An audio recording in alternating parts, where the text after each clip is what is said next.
In this video, I'm sharing some things that I wish I knew before I started my recruiting agency in hopes that it will help you. Be sure to stick around until the end because there may be a hint shared that you do not want to miss.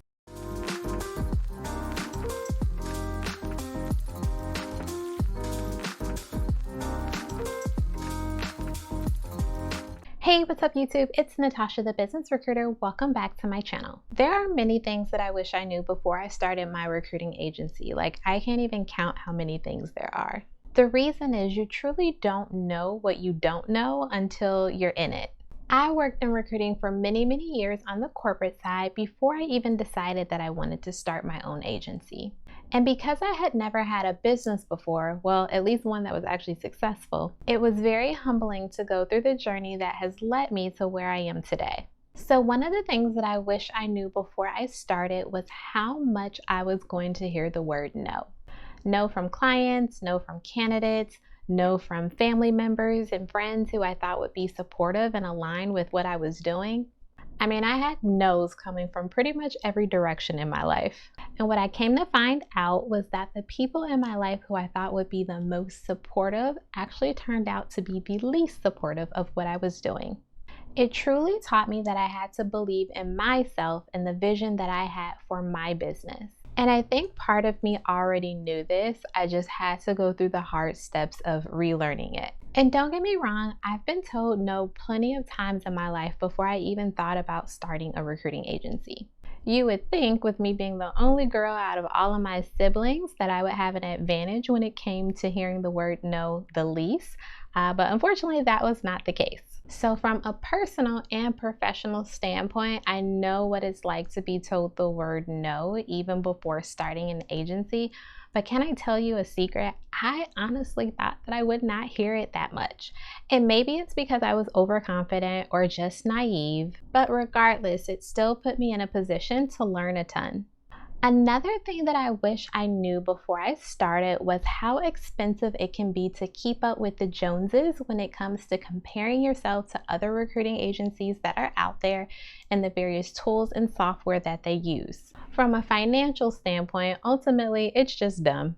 I was the person, at least in the beginning, who looked at all of the tools and software that those agencies used and convinced myself that in order for me to be successful, I had to have them too. Well, fast forward some months and getting the bills for reoccurring charges or expenses, I was way over my head with spending a minimum of $1,000+ a month on all of these tools and software. And while at that time I did have some income coming in, it wasn't enough to really be sustainable for the amount of expenses that I had. So I did an inventory of what I needed, what I didn't need, and what I could build out and leverage on my own. So I got rid of the expensive CRM system that I had and decided to put together an Excel spreadsheet instead. I got rid of LinkedIn Recruiter, which honestly, I don't even know why I was paying for that to begin with, but I got LinkedIn Sales Navigator instead. And this put me in a position where I may have been running my business a little bit more lean when it came to tools and software, but it worked operationally and financially for me. So I worked really hard to get rid of that let's keep up with the Joneses mindset and really focused on how I can make myself as well as my business better.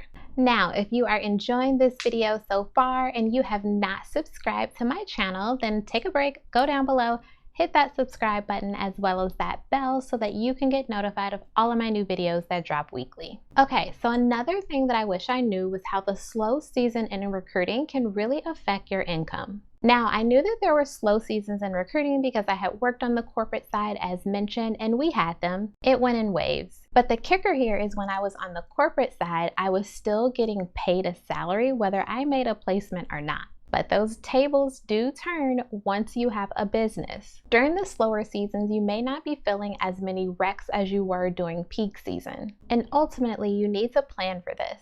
Well, unfortunately, in the beginning stages, I did not plan for this, and my income went from $15,000 a month to $5,000 a month. And while that still may seem like significant income, keep in mind that I still had to pay myself, but also all of the expenses that came with my business. So what I learned was that I needed to take advantage of the peak seasons in a more intentional way to ensure that I was set up for success during the slower seasons. So the next one has to do with consistency. And at this point, I know that you all know that consistency is my favorite topic, and I probably sound like a broken record at this point, but it really is important. And I really wish I knew how important it was in the beginning of this recruiting agency journey. Look, we live in a society that will tell you to do one thing and then you will become a millionaire tomorrow. Like, people make getting successful look so easy.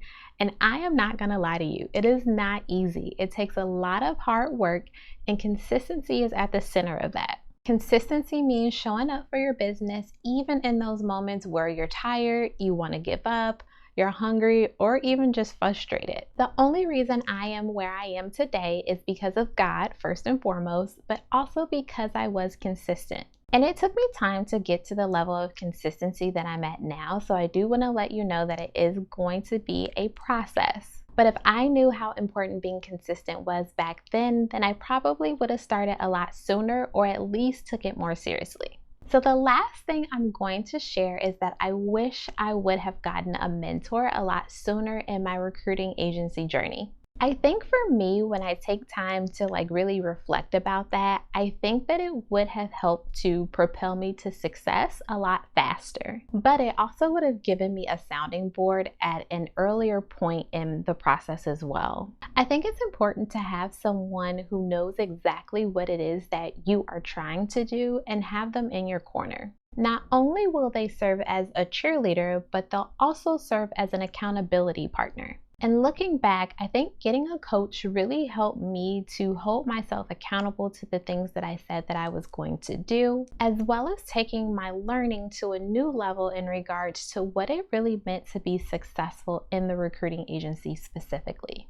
Well, that is it for this video. I hope that you enjoyed it. If you did, then be sure to give me a thumbs up, as well as if you have not joined my Facebook group, we're in there talking all things recruiting. And I have some really dope things that are planned for that group in the coming months. So if you are not in there now, then I don't know what you're waiting for. Don't miss out. I'll leave the link down below in the description box. Thanks for watching, and I'll catch you in the next video.